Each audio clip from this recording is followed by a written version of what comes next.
should I rent or should I buy? That's a good question. But there's always option 3. Exactly. Yep. I was just like, there's a third option. It's like almost always the best option. Hey everyone, welcome back to the Real Estate 101 podcast. As always, I am your host, Robert Leonard, and with me today, I have David Meyer. David, welcome to the show. Thanks so much for having me. Before we dive into some of the detailed data that we're going to talk about today, tell us a bit about your real estate portfolio and your journey. You're the VP of Data Analytics at Bigger Pockets, but you also own a few multi-unit properties and have owned some single-family properties in Denver as well. So take us through your experiences as a real estate investor. Sure, yeah. So I graduated from college in 2009 and moved to Denver, and it was a very tough job market then, and started waiting tables, and on the side I was just looking for ways to bring in extra money. And a friend of mine at the time bought a rental property with his girlfriend, and they were making all this money, and I just thought, man, this is a really compelling idea, and looked into it and didn't really have any money at the time, but was able to find 3 partners to get in on my first deal. This was back in 2010. And we were able to buy a 4-plex in Denver. And, I didn't really have any money. I took out a secondary loan to put down on as my fourth of the down payment. And I did all of the property management for free in exchange to build additional equity in the property. And I just loved it. And so I kept doing it pretty slowly in the beginning because I didn't have a lot of money with which to invest. At the same time, I was sort of building a career in software and in data analytics. And in 2015, I was like, man, I really love real estate investing, really love software, and looked for a job. I just Googled real estate software and found Bigger Pockets. I had never used the website before. And luckily it was about a mile away from my house, the place I was house hacking at the time, and got a job and have been working there ever since. I still have a small portfolio in Denver, but in 2020, I moved to Europe. And so now I primarily invest passively in syndications and don't buy a lot of individual properties. I actually haven't bought any individual properties since I've moved to Europe, but given what's going on in the market, I am starting to look again right now. No investing in properties in Europe? No, I looked in Amsterdam where I live, and it's just very expensive, and it's just difficult to do as an expat. There are places in Europe where it is a little bit more attractive, like Portugal, for example, and Belgium, I think, are attractive. But honestly, man, I just didn't want to learn the laws of every individual country. There's just so much. You have to translate everything to English. It's really hard. So I know and like the U.S. housing market and figure I'll just stick with what I know. Are you country hopping or are you staying in mostly one place? No, we live in the Netherlands and stay there. My fiance was working for a company in Denver that got bought by Booking.com, and they are a Dutch company. And so they transferred her over there. Bigger Pockets was kind enough to let me move. And so that's sort of our home base. Luckily, we do get to travel a lot, but our Amsterdam is our home now.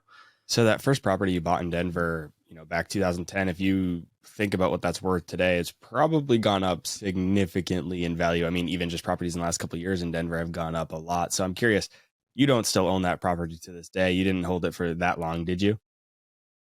No, I sold it in 2018. I had bought out some partners along the way there and sold it in 2018 for just about triple what I bought it for. Anyone who invests in Denver now will be shocked and a little jealous to know we bought a 4-plex for about $450,000, right, in a very good neighborhood in Denver. Now those are trading in the 1.2, 1.5 million range. But no, I have 1031 exchanged that into some other properties, originally into other single families, into one short-term rental. And then I sold one of those and actually just did a Denver statutory trust, if you're familiar with those. It's basically, anyone listening, it's basically a way to invest in passive syndications with 1031 money. So it's a unique sort of investment vehicle. But so yeah, it did so well. It really launched my investing career and gave me a lot of capital with which to explore different investing strategies and opportunities. Are you doing most of your passive multifamily syndication investing through others that have done it with bigger pockets? Maybe, Brandon Turner or somebody along those lines? Yeah, it's not branded. I do talk to Brandon, but I haven't invested with him yet. But it is pretty well known people for the most part. I have done one or two smaller ones that are more regional, I would say, but mostly for experienced operators. And for me, it's syndications are obviously you do need to do your due diligence, and for me the experience of the operator is probably the most important one. So I'm not typically investing with people who are relatively new to it, although I know there are probably new people who are very good at it already.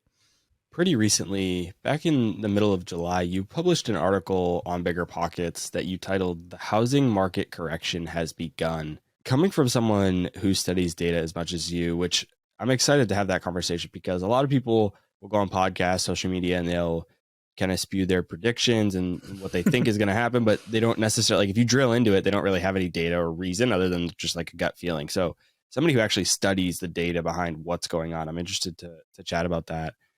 Given that you study it so much, we'd be probably pretty wise to listen to you. What are you seeing in the data that's making you confident that the market has started to correct? And when you say correction, how do you define that? Yeah, that's a great question. And I should start all this by saying I also don't know what will happen, but I do think I have an at least informed opinion here.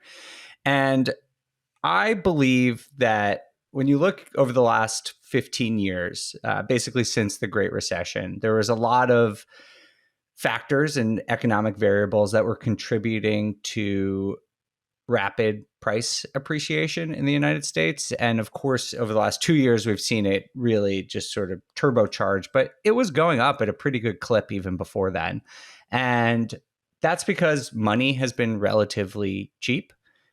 Inventory has been relatively low, so there's just not a lot of stuff to buy. And demographics are really strong. There's just a lot of millennials who are reaching their peak family formation years, and that's who primarily buys houses, and that's who enters the housing market. And so you see all of those things, and two of them in the housing market are still there. Millennials still want to buy homes. That's probably not really going to change very dramatically. Whether they can afford to is a different question, but they want to. And inventory, although it's going up a lot, is still relatively low in a historical context, which puts upward pressure on housing prices. The thing that's really changed is affordability. Interest rates have been going up, and with prices going up as much as they are, we're at a point where affordability for houses is at a near 40-year low. And so that's just going to reduce demand. And so the way I see it is that we no longer have, for the last 2 years, every macroeconomic factor was like pointing in one direction, which was housing prices were going up. Now, one major factor has reversed, but there's still a lot of support for the housing market in a lot of the fundamentals. So I think what's happening is with this declining affordability, we are seeing a lot of demand get sucked out of the market, and that's going to slow down the market very considerably.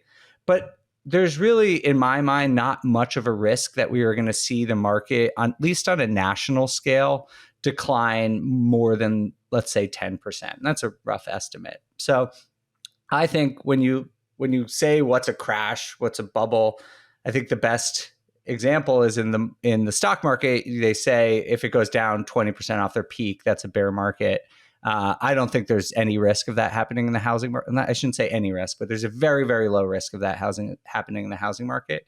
And instead, I believe because of these factors, we're going to see housing come off its peak. I do think it's going to decline on a national scale, but it's going to be very regional. And some markets are going to see continued growth, I believe, and some are going to see declines that might approach or even slightly exceed 10%. I've heard a lot of articles and studies say that millennials not only can't afford homes, but they don't want to buy homes anymore. So I'm curious, what data points, what kind of research have you done that is showing that millennials actually want to buy homes? Yeah, so I look at a bunch of different variables. I think the NAR, they put out some like buyer and seller profiles every year, which is pretty interesting. And I don't know it off the top of my head, but I think a lot of the idea that millennials don't want homes is that millennials haven't been able to afford homes. And so when you do look at home ownership rates for millennials, it has traditionally been lower than their, like generational peers.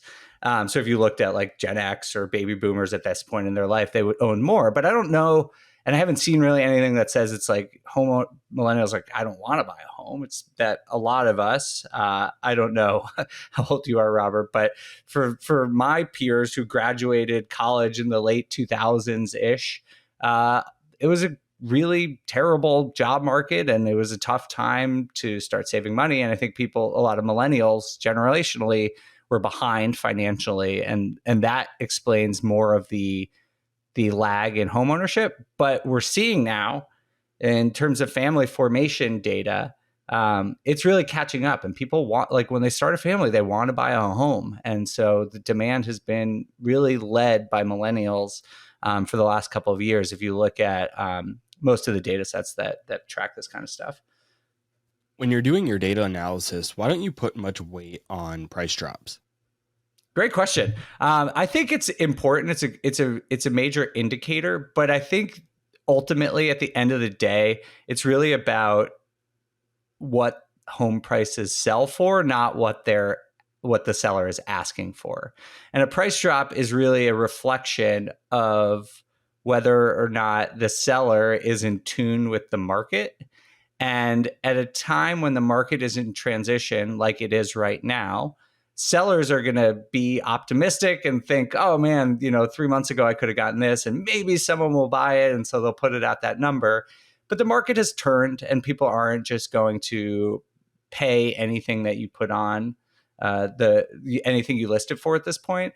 And so I think we're seeing that in the price drop numbers, that sellers are being a little bit over ambitious.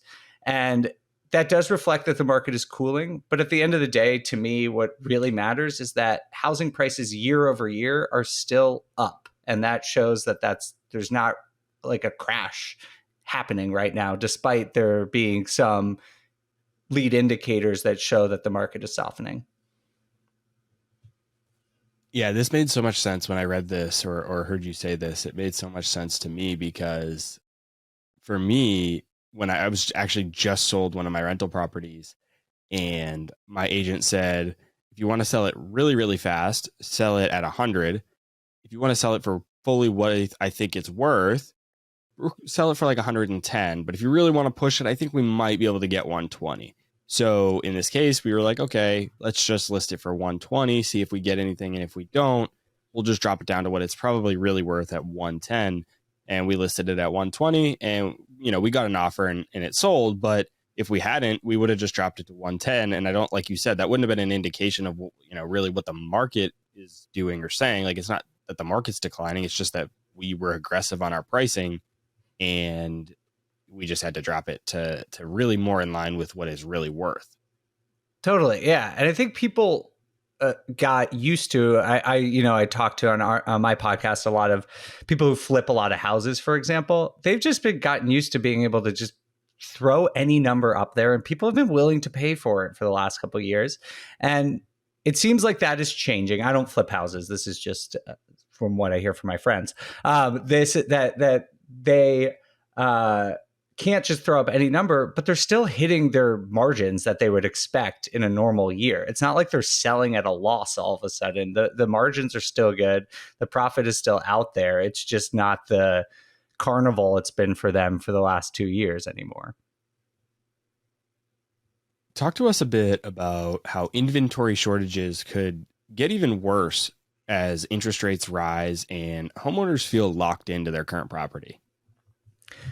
I think this is going to be one of the most interesting things to watch in terms of real estate data over the next few years because inventory has been trending down for decades. And inventory, just for anyone listening, is basically the number of properties available for sale at any given time. So usually it's the last day of the month. And so that has been trending down, and basic supply and demand indicates that if inventory is low, then that's going to put upward pressure on housing prices. And there is this theory that it's, even though it's super low right now, it might get worse because interest rates have been so low that people aren't going to sell. And if you were a homeowner and you locked in a 3% interest rate for 30 years, you it's not necessarily very attractive to sell that home, move to another property that's probably significantly more expensive at a higher interest rate. And to trade up right now is incredibly expensive for people who have bought over the last 2 or 3 years. And so there is this theory that people won't list their properties. I think there's some weight to it. I don't think it's going to be as dramatic as some people believe, because ultimately, for most home buyers, selling and buying a house is more of an emotional decision. It's more of a circumstantial decision and less of an economic decision. But for some people who don't need to sell, they won't. And for investors, I think they're less likely to sell if there's less attractive options out there. And just anecdotally, there is some information recently that's showing this might be true. Like over the last couple of weeks, the number of new listings, so the amount of people who listed their properties for sale for the first time, has started to decline again. And so this is, I think there's a real chance that inventory doesn't really rebound to pre-pandemic levels in the near future, at least on a national level. I think it's too early to make that call, but it's going to be a very interesting thing to watch in terms of the dynamics of the housing market. I fit into this exactly. This is literally happening to me, and not so much from the selling side, but still for the rental market. Is that my plan was, I live in a house hack. My plan was to, and I'm using an FHA. So my plan was, after I lived here for a year, was refinance into conventional if I could, and then use an FHA again to buy my next house hack. But now with interest rates doing what they're doing, if I were to just lose my rate and go to current market rates and nothing else changed, my monthly payment on this house hack would go up like $900 to $1,000 a month. Whoa. My interest rate's 2.25%. So on a 30-year fixed, when I went to the title company to close, she said it was the lowest interest rate she's ever seen. And so, yeah, it's awesome. And I didn't buy it down, no points, nothing. That was just the actual rate. But so now, like, my property is not going to go on the market for rent. So that's, like you said, it's not on the selling side. So it's not necessarily inventory of sales, but it's inventory of rental markets. So that's an impact as well. And now I'm not a buyer to buy another property because I'm kind of stuck a little bit in this one. So I'm trying to figure that out. So when I was reading this and heard you talk about this, it was definitely something that anecdotally I feel is true for sure. Yeah, I think it's going to be really interesting to see what happens.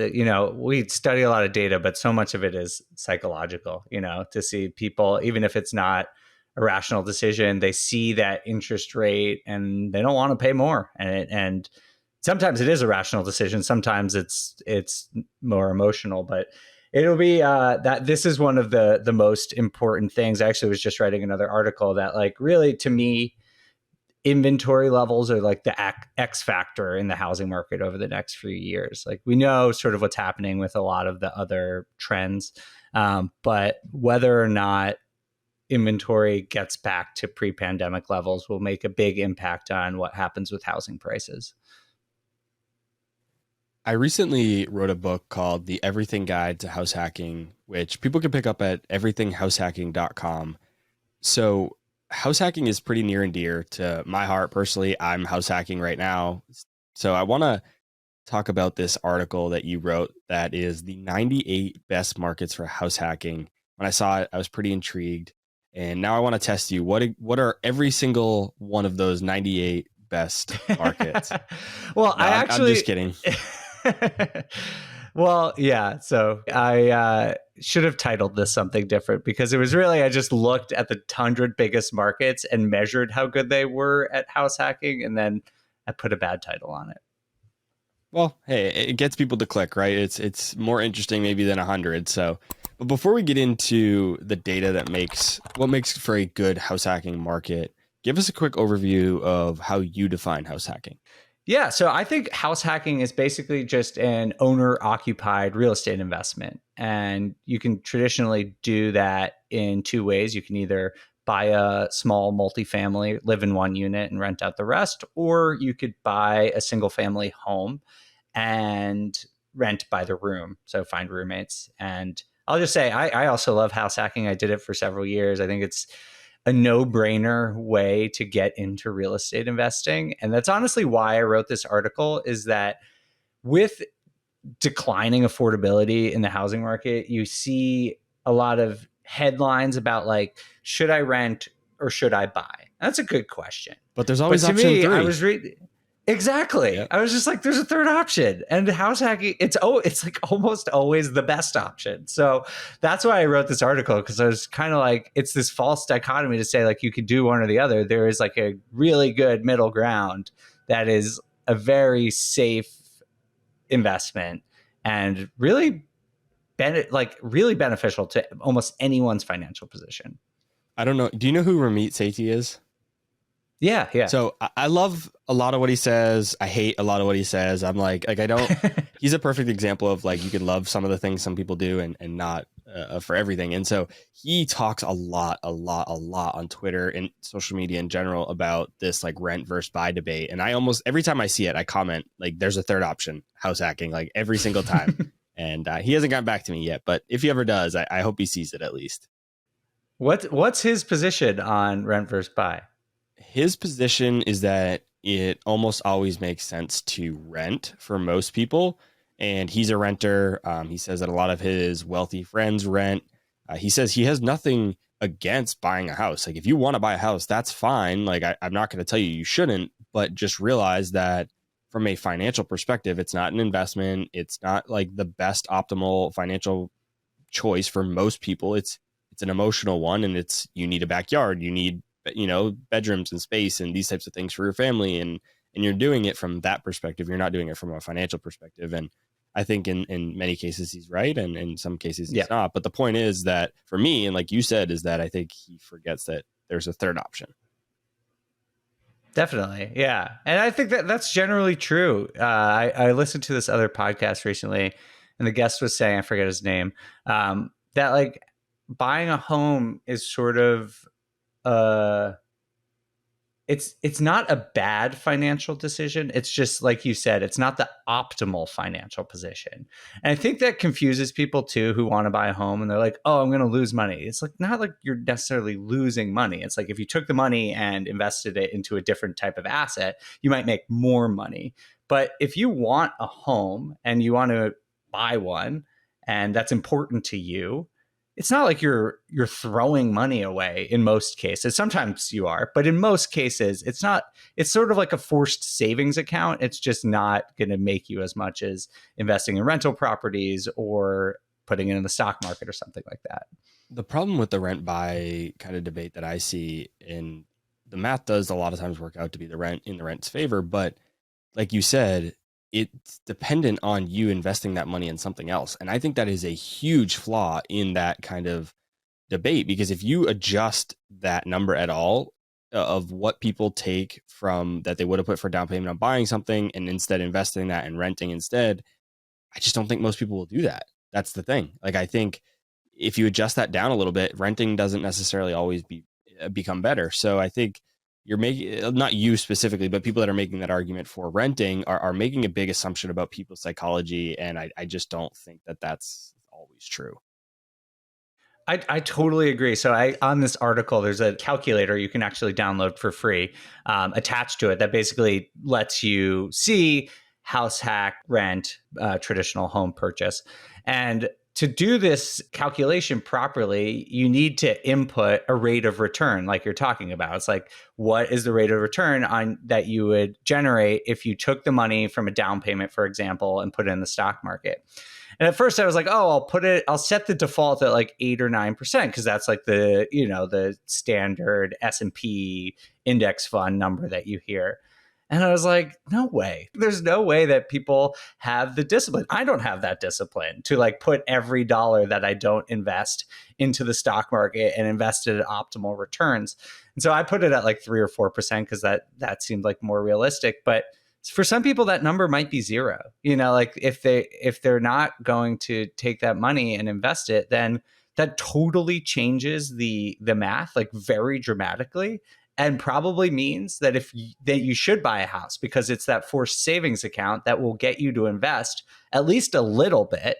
It's not going to make you the same 9-10%, but it will at least improve your financial position over time.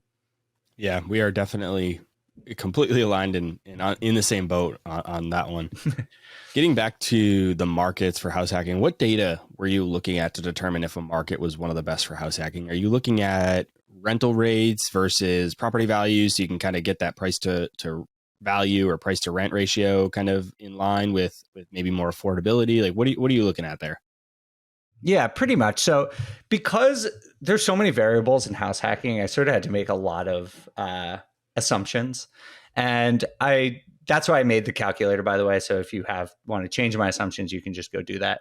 But basically, I did exactly what you said. I look at the median rent and the median purchase price for just a regular house. So it's for any residential property, which could be anything from 1 unit to 4 units. And I also made some assumptions like what your rent would be if you were renting would be the median, and that if you bought a duplex, or that your income as a house hacker would be equal to the median rent too. So there's just a lot of assumptions there. But I think my goal is if you hold those assumptions true, they might not be the best assumptions, but as long as you hold them true across all of the markets, then it shows you directionally which markets are better and which markets are worse for house hacking. And sure, there's nuance there, but I think that's a pretty good way to at least get a sense of like the trends here. And I think that was pretty accurate. You could see the trends pretty clearly about which markets are better for house hacking and which ones are probably better to rent in. Give us some examples. What were some of the most notable cities from your research, both good and bad? What were some of the best cities and what were some of the worst? Generally speaking, more affordable markets are better for house hacking. I don't think that's super surprising, but just to give like a shout out to one that I was surprised by is usually you see big cities aren't as good for investment, like huge cities like San Francisco or New York. But Chicago was one of our biggest, best cities for house hacking. And it's because prices in terms of purchase prices haven't gone up there all that much over the last couple of years compared to the rest of the country, but rent has. So it's a pretty good place. Philadelphia is also really popular.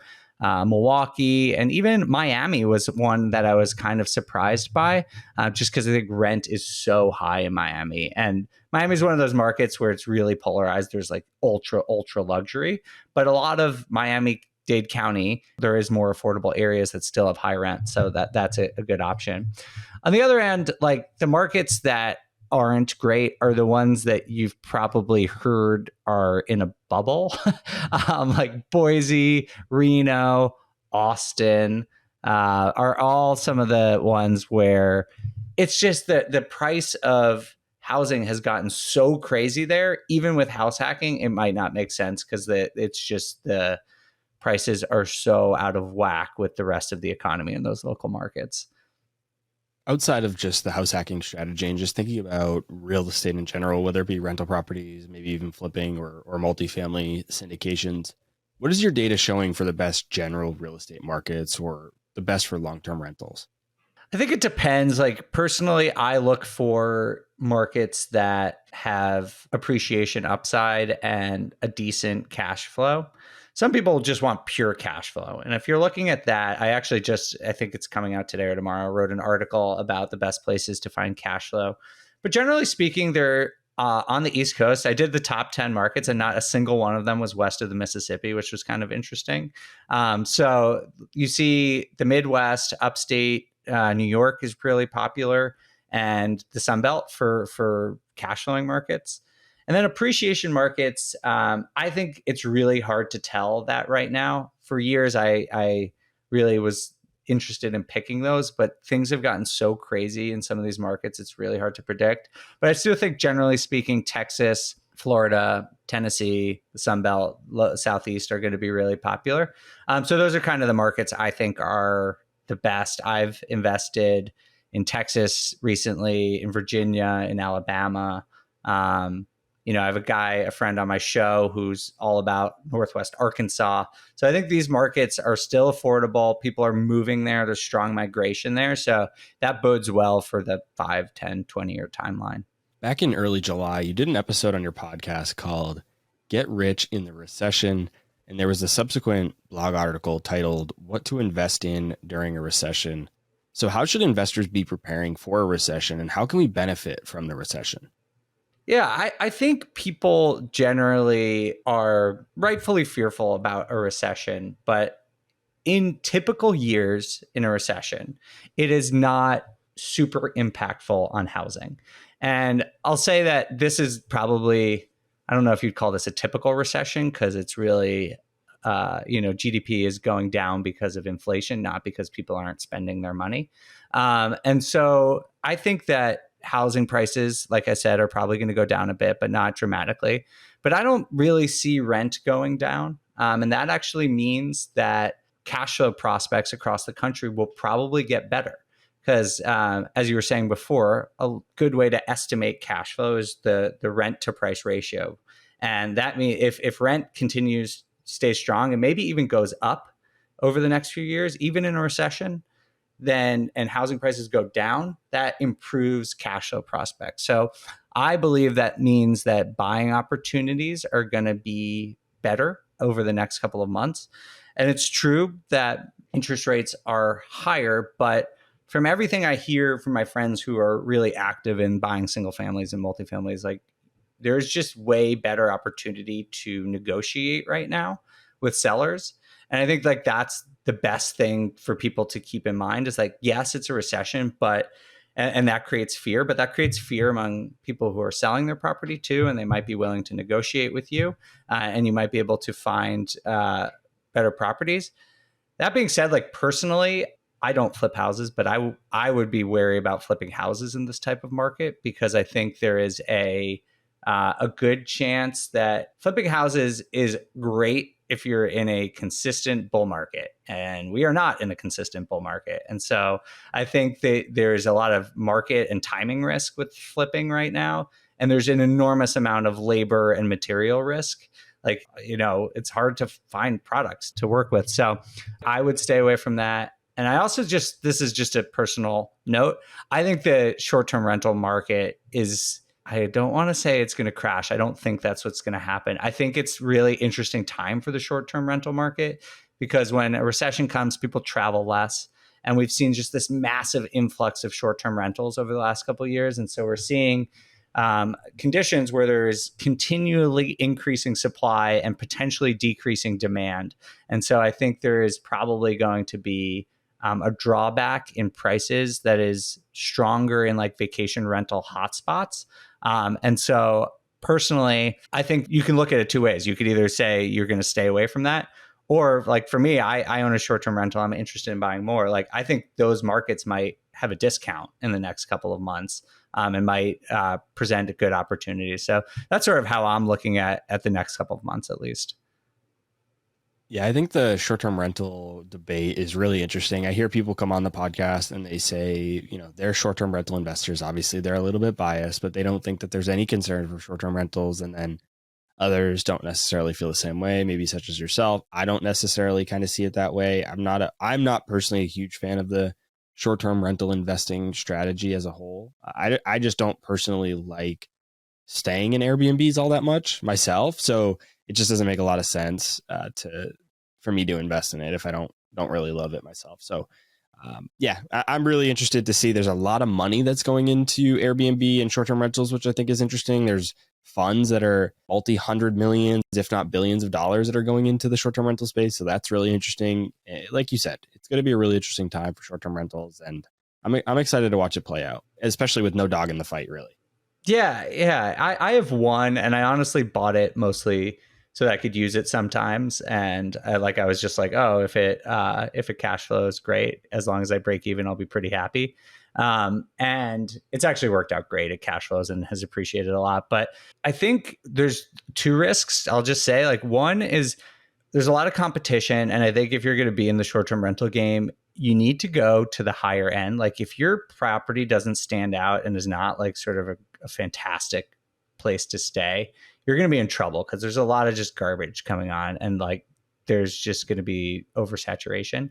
But I also think, like, you see in Dallas recently, they just banned short-term rentals, and I think there's going to be a wave of legislation over the next few years that is going to be really tough on the short-term rental industry. And I think that's the even bigger risk than the supply and demand dynamics.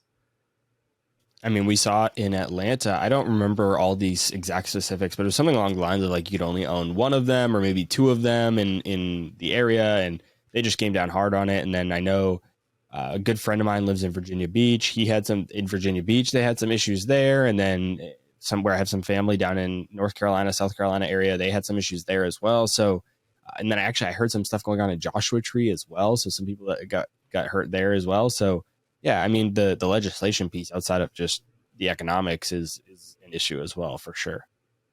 Yeah, I bought mine specifically in an unincorporated town because I just didn't want to deal with it. But a lot of people also just invest only where there are already strong regulation because then you kind of know what's coming. So that if you can make those numbers work in one of those markets, that would make me feel a little bit more comfortable because it also limits your competition if you can get into them. Yeah, that would be my exact approach as well. Is if you're going into a city or state that already has pretty well defined short-term rental laws, the chance of them changing abruptly, I think, is significantly lower than if there's no laws or very little laws or regulation already. So, but outside of just real estate, given all the data analysis and research you've done, what other assets are you investing in? What do you think might do well during a recession? And how is that changing right now, given the current environment that we're in? I haven't pulled the trigger yet, but I'm interested in is within real estate, there's people talk about diversification across asset classes, and I'm a pretty firm believer in that. But I also think, like, in real estate, I try to diversify because I have now that I mostly invest passively, you can diversify across markets, which is really nice in different regions of the country. You can diversify between, I only invest in residential currently, but you can, if you want to, get into office or industrial or storage. But I'm looking into getting into note investing. I don't know if you do this at all, but the returns look really good, especially as interest rates go up. It seems like a really good way to hedge against inflation. And they're really experienced operators. I'm not going to start like going and underwriting loans myself, but I think that it's like a way I'm interested in hedging my own real estate portfolio. It's staying in real estate, kind of. But it's just like another way to diversify across the spectrum of different ways to invest in real estate.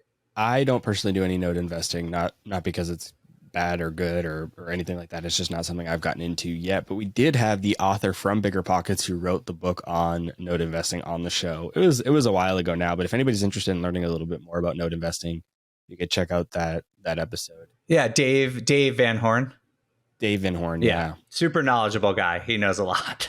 Yeah, it was great. It was great. And it's this interesting, like, I heard this ladder of real estate investing where becoming a note investor is like kind of, or like the lender, you're essentially a lender in that sense, that's like the end goal for like being an investor. Like that's the optimal place to go. And as you go up towards that, it becomes, you're getting kind of more and more your rental properties or flipping is like the lowest kind of rung on the ladder. And then you go up to rental properties, a little bit more passive. Then you go up to passive syndications. That's a little bit more passive. And then you get into note investing and it's like purely passive. You're just really just trading notes at that point. And a lot of people will say becoming the bank or note investing is like the echelon of being a real estate investor. That's interesting. I haven't heard it put that way, but it makes sense, right? Like the flipping is a lot of hustle. It's a lot of effort. And I guess over time you just want to do less. And Well, I hear a lot about it from the creative financing standpoint of seller financing. People are like, I've owned and operated these for a while. Now I want to be the bank. I don't want to do anything, and I'm still going to get my money coming in every month. It's completely passive. It's that kind of like no demand. And then a lot of them, what they'll do is if they need a payday from seller financing is they'll go sell their note that they have with the seller financing to a note investor, and now they got bought out. And so it's just kind of the way that I've heard it explained, especially with creative financing. Yeah, I'm just starting to look into it, but that type of investing to me is, sort of immune to economic cycles. Like, of course, notes become more risky in a recession, but, if you have an experienced operator who knows how to rehabilitate loans or knows how to deal with that, I think that you can generate strong returns year round. And personally, I don't, if you look at getting back to the data, like foreclosure data right now, like I don't think there's a risk of a foreclosure crisis even in this recession. So I don't see a lot of risk in note investing right now. Yeah, there was a lot of talk about when the moratoriums were ending that there was going to be a massive flow of evictions. And I mean, I don't follow the data as closely as you do, but I haven't personally seen that kind of happening, or I haven't seen any news stories or anything like that. No, it's just not going to happen. I mean, like if something else changes, of course, there could be a wave of foreclosures, but foreclosures keep dropping. It's like the data is overwhelming that there is not really a risk of a foreclosure crisis, at least related to COVID-19. Like, sure, if there's like a huge job loss recession in the next 6 to 12 months, that could change. But based on the moratoriums, like it's something like 90% of people who exited the forbearance program did so in good standing. And we had a guy named Rick Sharga on our show recently who works for Adam Data and like is the foreclosure guy. And he was saying that a lot of the foreclosures that are coming online right now are ones that were from pre-pandemic. Like they were in bad standing. They sort of caught a break with the pandemic and got to go into forbearance. And now they're just sort of like back to where they were pre-pandemic. And that's the majority of foreclosures. So again, it's not because of COVID. It's just the normal cycle that was happening in 2019 resuming. Yeah, you got to look at correlation versus causation there. Exactly. Well, David, as we wrap up the show, I want to give you a chance to tell the audience where they can go to connect with you, find more about your data, research, blog posts, even your podcast. Tell us where is the best place to connect with you. Yeah, so I host a podcast called On the Market. We have a bunch of experienced real estate investors, and we talk a lot about data and economic trends, and basically try to keep people up to date on the housing market, rates, trends that could be good opportunities for investors. So you can definitely check that out on Apple, Spotify, YouTube. I'm also, I work for Bigger Pockets full time, and my job is largely to do housing market analysis. So if you go to Bigger Pockets, you can read a lot of articles and studies I do for free. We also give away a lot of data for free if you want to check that out. And if you want to interact with me personally, the best place to do that is on Instagram, where I am at the Data Deli. I'll put a link to all your different resources, social media, blog posts, podcasts, everything in the show notes for anybody that is interested in connecting with you, David, or checking them out. Thanks so much for joining me. Thank you. It was a pleasure. Ego actually comes really into play big time for people. But the reality is it's very similar to trying to grow, for example, a venture startup too fast or things like that. You take on too much capital, for example, at the very beginning, you're going to just give away more equity.